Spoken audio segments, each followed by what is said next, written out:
वामे च जनकात्मजा पुरतो मारुतिर्यस्य तं वन्दे रघुनन्दनं।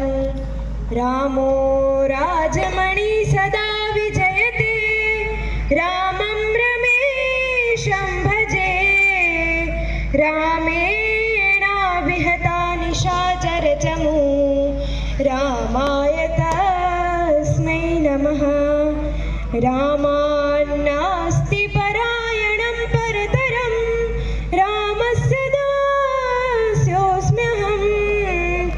रामे चित्तलयः सदा भवतु मे भो राम मामुद्धर। नमो नमः। जय जय श्रीरामः। अहं देवभूमि द्वारिकायाः लघु संस्कृत प्रचारिका जामखम्भाल्यायाः पवित्र भूमि उपरि सर्वप्रथमं तु तेषां सर्वेषां भारतीय बन्धु भगिन्यानां स्वागतं करोमि, ये अत्र भव्यकार्यक्रमे उपस्थिताः सन्ति। एवं च अस्माकं भारतराष्ट्रे कश्मीर राज्ये पहलगाम इति स्थाने आतङ्कवादीनाम् आक्रमणे ये मृतकाः भारतीय बन्धु भगिन्यः सन्ति तेषां कृते श्रद्धाञ्जलि ददामि। एवं च तेषां स्नेहिजनानां कृते एषः कठोरो घातः सहनं कर्तुं शक्तिः प्रदातुं भगवान् श्रीरामस्य, भगवान् श्री परशुरामस्य, महादेवस्य एवं द्वारिकाधीशस्य च चरणौ प्रार्थयामि।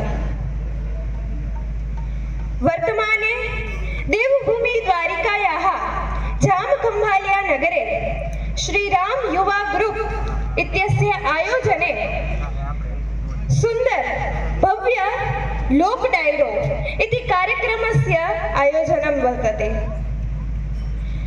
अस्माकं भारतीयजनानां कृते, युवाजनानां च कृते एषः कार्यक्रमः अतीव उत्तमः अस्ति।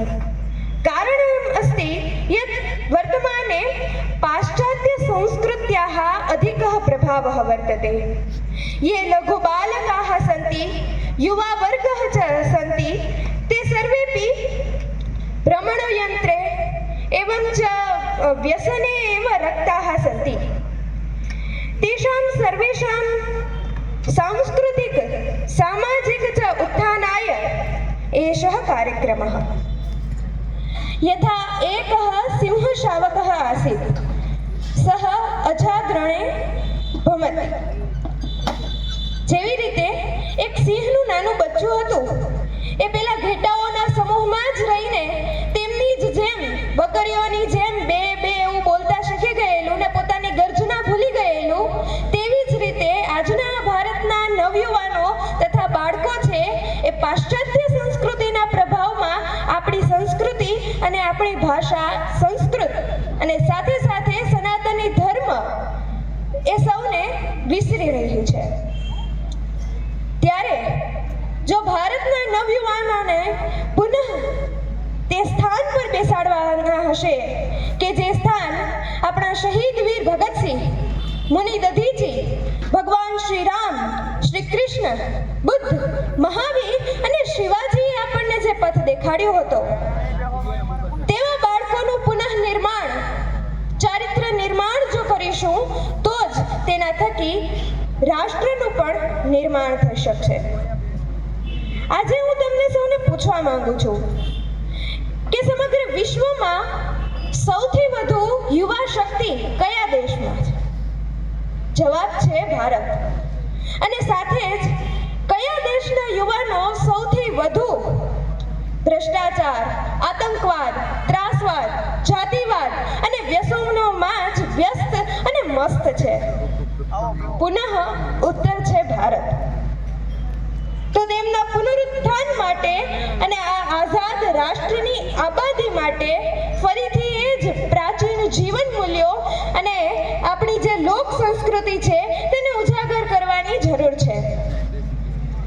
ઝવેરચંદ મેઘાણીજી જેવા ઉત્તમ લોક સાહિત્યકારોએ આપણને જે લોક સાહિત્ય પૂરું પાડ્યું છે તેના થકી જો આ યુવા શક્તિ ભારતીય સંસ્કૃતિ તરફ પાછી વળતી હોય તો એનાથી સારું બીજું કોઈ કાર્ય હોઈ પણ શકે. તો પુનઃ સર્વે આયોજકોને ખૂબ ખૂબ ધન્યવાદ, સહ અભિનંદન કે આવા ને આવા સારા કાર્યક્રમો આપ કરતા રહો અને સૌને પ્રેરણા પ્રદાન કરતા રહો. ધન્યવાદ. અંતે હું એટલું જ કહીશ, સંગઠન ગઢે ચલો સુપંથ પર बढ़े चलो, संगठन गढ़े चलो सुपंथ पर बढ़े चलो, भला हो जिसमें देश का वो काम सब किए चलो. ધન્યવાદ.